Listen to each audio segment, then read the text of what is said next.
Ada yang lagi cari tahu cara memudarkan bekas jerawat yang kehitaman? Nah, kalian benar ada di sini karena abis ini aku akan jelasin bagaimana caranya. Nonton video ini sampai habis ya.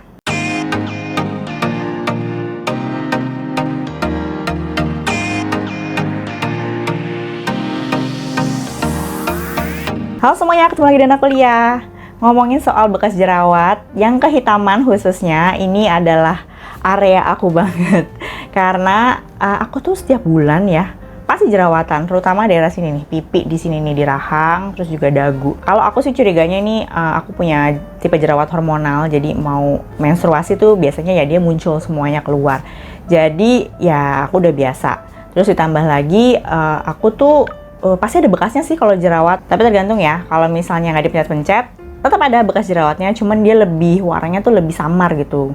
Tapi kalau dipencet-pencet, tentu saja dia akan meninggalkan bekas, terutama warnanya tuh hitam gelap coklat gitulah. Nah, seperti yang aku bilang tadi, di sini aku akan jelasin lebih ke arah gimana cara aku sih untuk memudarkan bekas jerawat kehitaman. Karena ya kalau lihat video-video aku sebelumnya, mungkin kalau lihat yang ada bekas jerawatnya atau yang aku lagi bare face gitu, mungkin suka lihat lah ada tiba-tiba bulan depan ada di sini, bulan depan ada di sana, dan di mana-mana gitu. Tapi yang pasti dia kayak tempatnya berubah-berubah kan. Ya memang yang sebelumnya itu ya pasti dia memang memudar, lama-lama ntar dia hilang, lama-lama dia balik lagi ke warna semulanya. Yang pasti semua caranya ini butuh waktu. Jadi nggak ada yang instan. Kalaupun instan itu kalian harus curiga ya, gimana caranya gitu. Kecuali aku nggak tahu sih kalau misalnya dengan bantuan medis gitu, misalnya ke klinik kecantikan dengan dokter kulit itu ada cara seperti itu apa nggak, aku kurang tahu. Tapi yang pasti ini aku hanya menggunakan produk-produk yang ada di pasaran aja.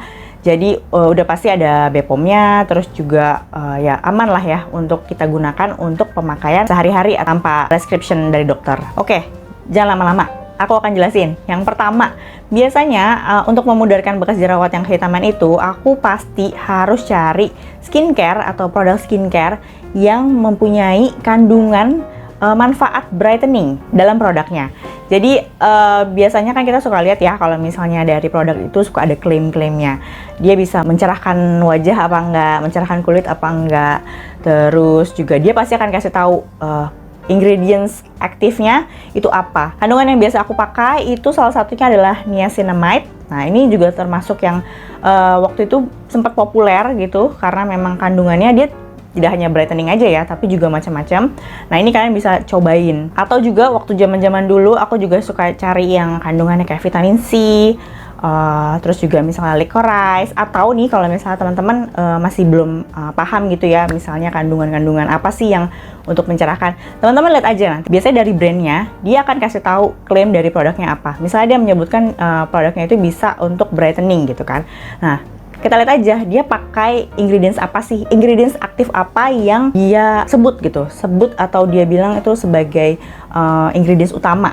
Nah, kalian dari situ misalnya kita bisa lihat, nanti mungkin bisa googling atau cari-cari, dan ini bener nggak sih si kandungan ini tuh memang buat mencerahkan. Tipe produknya apa aja sih kalau menurut aku? Sejauh ini yang paling ampuh kalau menurut aku sih kalau pakai serum ya. Kalau pakai serum tuh kan karena dia kandungannya biasanya lebih tinggi. Jadi dia bisa lebih cepat gitu untuk memudarkan. Memang cepatnya itu ngomong cepat-cepat apa enggaknya itu relatif ya. Tapi kalau aku bilang itu tuh rata-rata dalam 1 bulan pemakaian tuh rata-rata dia udah kayak warnanya tuh udah hampir-hampir tipis gitu. Ibaratnya kalau misalnya nih kita lagi pakai foundation gitu ya. Biasanya foundation yang biasa aja lah yang medium coverage gitu. Biasanya kalau misalnya kita nggak tutupin dia kelihatan. Nah, ini udah enggak. Jadi kalian pun nggak perlu pakai concealer pun dia udah ketutup. Biasanya seperti itu, dan tentu juga harus dilihat juga dengan frekuensi kalian pemakaiannya, dan juga mungkin bisa mix and match dengan ingredients yang lain yang saling bisa membantu untuk meregenerasi kulit dengan baik. Nah, yang kedua, ngomongin soal regenerasi tadi aku sempat sebut. Jadi kedua itu cara aku salah satunya adalah exfoliate.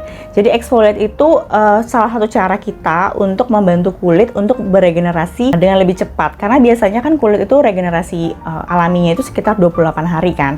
Nah, cuman ini kan kulit kita di bagian atas itu kan ini ya, apa lagi ada bekas jerawatnya kan. Nah, ini kita pengen bantu supaya dia beregenerasi dengan cepat tapi dengan aman gitu. Nah, biasanya bahan-bahan yang digunakan itu kalau yang sifatnya dia chemical itu ada AHA, BHA, dan juga yang terbaru ada PHA. Nah, teman-teman kayaknya udah sering kali ya dengar ingredients ini. Tapi yang belum dengar, ini adalah ingredients yang harus hati-hati buat yang newbie karena kandungannya itu dia agak sedikit berbeda dari ingredients yang lain. Jadi dia agak sedikit nyebutnya keras, tapi bukan yang keras gimana ya. Tapi maksudnya buat yang newbie tuh kayak ya harus adaptasi dulu gitu. Biasanya habis penggunaannya tuh suka ada reaksi gitu, walaupun nggak mesti ya, tapi juga teman-teman juga nggak perlu khawatir gitu yang berlebihan karena memang ini memang kandungannya memang agak sedikit berbeda. Atau mungkin tipe kulitnya yang bukan yang sensitif, jadi nggak gampang iritasi, teman-teman bisa coba exfoliate yang physical. Jadi misalnya pakai scrub atau masker-masker yang ada scrubnya gitu. Jadi dia juga membantu untuk exfoliate kulit lebih cepat. Maksudnya regenerasi kulit lebih cepat itu ya maksudnya. Nah, selanjutnya yang ketiga adalah ini relate juga sama yang tadi bahan-bahan yang AHA, BHA, dan PHA itu. Kan dia tadi bahannya tuh agak sedikit keras. Aku agak susah sih nyebutnya. Bukan keras gimana ya, tapi mudah-mudahan kalian ngerti ya. Nah, makanya karena itu kita perlu menghidrasi kulit. Jadi setelah pakai si ingredients tadi, usahakan pakai produk yang bisa menghidrasi atau melembabkan kulit.